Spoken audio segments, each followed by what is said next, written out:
Hi hello friends, Sangeeta क्रिएशन्समध्ये तुमचं खूप खूप स्वागत आहे। आज आपण पाहणार आहोत ब्लाऊजला फिटिंग करण्याची योग्य पद्धत। तर मैत्रिणींनो, आपण ब्लाऊजचं पूर्ण स्टिचिंग करून घेतल्यानंतर सगळ्यात महत्त्वाचा पार्ट असतो फिटिंग। आणि आता इथे फिटिंग करताना सरळ फिटिंग येणं किंवा फ्रंट पार्ट बॅक पार्ट खाली न होणं महत्त्वाचं असतं। तुम्ही इथे पाहत असाल, मी तुम्हाला हा पार्ट दाखवते, एकदम व्यवस्थित आलेला आहे। आता तो कसा व्यवस्थित आला ते पाहूया। आता हा पार्ट इथे तुम्ही पाहू शकता, एकदम सारखा आलेला आहे बॅक पार्ट फ्रंट पार्ट। आणि स्लीव्स पण एकदा चेक करून घ्यायचे आहे, फ्रंट पार्ट बॅक पार्ट सारखा आहे की नाही। इथे थोडंसं बॅक पार्ट जास्तच वाटतोय, तर इथं कट करून घेतला आहे मी। आता स्लीव्स आणि ब्लाऊज एकदम एकसारखे आले पाहिजेत, त्यानंतरच स्लीव्ज जोडायची। जर आपण असं फ्रंट पार्ट बॅक पार्ट किंवा स्लीव्जचे दोन्ही पार्ट चेक न करता जर फिटिंग केली तरीसुद्धा कमी जास्त वर खाली होऊ शकतं आणि फिटिंग चुकू शकते। तर आता मी तुमच्या समोरच चेक केले की बॅक पार्ट फ्रंट पार्ट कमी जास्त आहे की नाही आणि नंतर स्लीव्ज जोडत आहे। आता जर तुमचा बॅक पार्ट थोडासा व्यवस्थित असेल, आणि बऱ्याच वेळा काय होतं फ्रंट पार्टमध्येच प्रॉब्लेम येतो, कारण आपण योक पट्टी जोडत असताना कमी जास्त होऊ शकतं। तर कटिंग करताना आपण तो पार्ट व्यवस्थित बघून घ्यायचा आहे। योक पट्टीचा पार्ट ज्यावेळेस आपण ब्लाऊजवर कटिंग करतो तेव्हा अर्धा इंच वाढवून घ्यायचा, म्हणजे पुढचा पार्ट कमी पडत नाही। आता मी ते स्लीव्ज जोडून घेतलेले आहे आणि आता आपण पाहणार आहोत ह्याची परफेक्ट फिटिंग। आता या ब्लाऊजची फिटिंगप्रमाणे आपण फिटिंग पाहणार आहोत, तर त्यासाठी मी हा ब्लाऊज मी स्टिच केलेला आहे आणि फिटिंग तुम्ही पाहिलेली आहे एकदम फिनिशिंगसह। अशी फिटिंग कशी करायची ते पाहण्यासाठी ब्लाऊज अगोदर सरळच्या बाजूने, म्हणजे आता मी जसा ठेवला आहे सुईच्या बाजूकडून त्या बाजूकडून ठेवायचा आहे आणि व्यवस्थित एकदम कडेवरती 1/4 इंच शिलाई मार्जिन सोडून अगोदर शिलाई मारून घ्यायची आहे। कमी जास्त असेल तर व्यवस्थित करून घ्यायचं। आता इथं 4 टक्स ब्लाऊज आहे, जर फ्रंट पार्ट थोडासा पुढे जास्त झाला तर आपण इथे टक्स घालून कमी जास्त करू शकतो। अशा पद्धतीने एक पार्ट मी जोडून घेतला आहे, दुसऱ्या पार्टनंही सेम त्याच पद्धतीने चेक करायचा आहे। स्लीव्ज आणि जो काही दंडघेर आहे तो, आणि आर्महोलचा भाग आणि खाली कमरेचा भाग एकसारखा एकदम आलेला पाहिजे।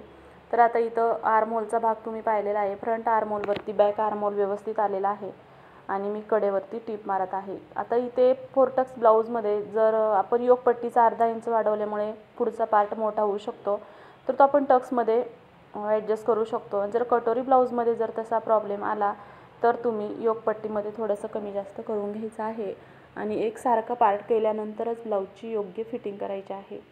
आता दोन्ही बाजूने सुईच्या बाजूने टीप मारल्यानंतर जे काही एक्स्ट्राचं कापड होतं ते कट करायचं आहे आणि ब्लाऊज पूर्ण उलटवून घ्यायचा आहे अशा पद्धतीने। आणि पुन्हा उलटून घेतल्यानंतर या ब्लाऊजच्या कडेवरती पुन्हा एक टीप मारायची आहे, एकदम कडेवरती 1/4 इंच शिलाई मारून घ्यायची आहे। अशा पद्धतीने व्यवस्थित योग्य फिनिशिंगसह शिलाई मारली की ब्लाऊजची फिटिंग बिलकुल चुकणार नाही। आता दुसऱ्या बाजूनही सेम त्याच पद्धतीने ब्लाऊज उलटून घ्यायचा आहे आणि एकदम कडेवरती 1/4 इंच शिलाई मार्जिनवरती शिलाई मारायची आहे। अशा पद्धतीने दोन्ही बाजूने शिलाई मारून झाली की ह्या पद्धतीने पाहू शकता, एकदम तंतोतंत फ्रंट पार्ट आर्महोल बॅक पार्टचा आर्महोल आलेला आहे। आता हा जो मापाचा ब्लाऊज आहे तो मी इथे घेतलेला आहे। स्लीव्जवरती स्लीव्ज ठेवून पाहिजे आहे योग्य पद्धतीने, आणि जे आतली शिलाई आहे त्या शिलाईवरती चॉकने मार्किंग करून घ्यायचे। तुमच्याकडे जर तुम्ही अंगावरती माप घेतलेलं असेल तर दंडघेराचा दुसरा भाग घ्यायचा, चेस्टचा चौथा भाग घ्यायचा।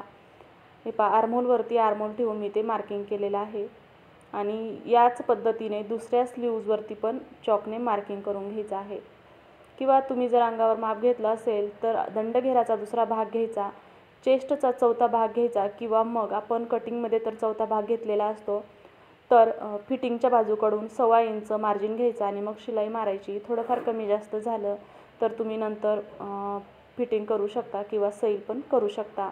अशा पद्धतीने दोन्ही साईडने जे योग्य मार्किंग केलेलं आहे त्या मार्किंगवरती शिलाई मारून घ्यायची आहे। फ्रंट पार्ट आणि बॅक पार्ट एकदम व्यवस्थित झालेले पाहिजेत आणि शिलाई मारून घ्यायची। आता शिलाई मारून घेतल्यानंतर एकदा चेक करायचं आहे की कमरेचा भाग व्यवस्थित आलेला आहे की नाही, कमी जास्त तर होत नाही ना. तर आता स्लीव्जवरती स्लीव्ज आणि कमरेचा भाग आहे, मी हा ब्लाऊज घेते जो आपला मापाचा आहे. तो ब्लाऊज घेतल्यानंतर अशा पद्धतीने व्यवस्थित जुळवून पाहायचा आहे. हे पहा अशा पद्धतीने. आता इथं अर्धा इंच एक्स्ट्रा आहे, तर आपण पुन्हा एकदा चेक करायचे कोणत्या बाजूकडून थोडीशी कमी शिलाई आहे. तर इथे जे आपण आयपट्टी बनवलेली आहे त्या बाजूने थोडंसं शिलाई मार्जिन सुटलेलं होतं, तर त्या बाजूनेही मी पुन्हा एकदा शिलाई मारून घेतलेली आहे. म्हणजे आता योग्य पद्धतीने फिटिंग तयार आहे. तर आता ही एक्स्ट्राच्या 4 शिलाई मारून घ्यायच्या आहे. ब्लाऊजवरती आपण लूज करण्यासाठी किंवा जर सैल झाला तर एक्स्ट्राची शिलाई मारू शकतो, पण जर टाईट झाला तर लूज करण्यासाठी आपण जे शिलाई मार्जिन सोडलेलं असतं त्या मार्जिनवरती 4 शिलाई मारून घ्यायच्या असतात. पण त्याआधी पुन्हा एकदा चेक करायचं आहे ब्लाऊज व्यवस्थित झाला आहे की नाही. एकदम व्यवस्थित असं फिटिंग झालेलं आहे. आणि आता मी तुम्हाला दाखवते त्या पद्धतीने एक क्वार्टर इंचाचं मार्किंग घ्यायचं आहे आणि त्या मार्किंगवरती पूर्ण ब्लाऊजला शिलाई मारून घ्यायची आहे. ही आहे ब्लाऊजला फिटिंग करण्याची योग्य पद्धत.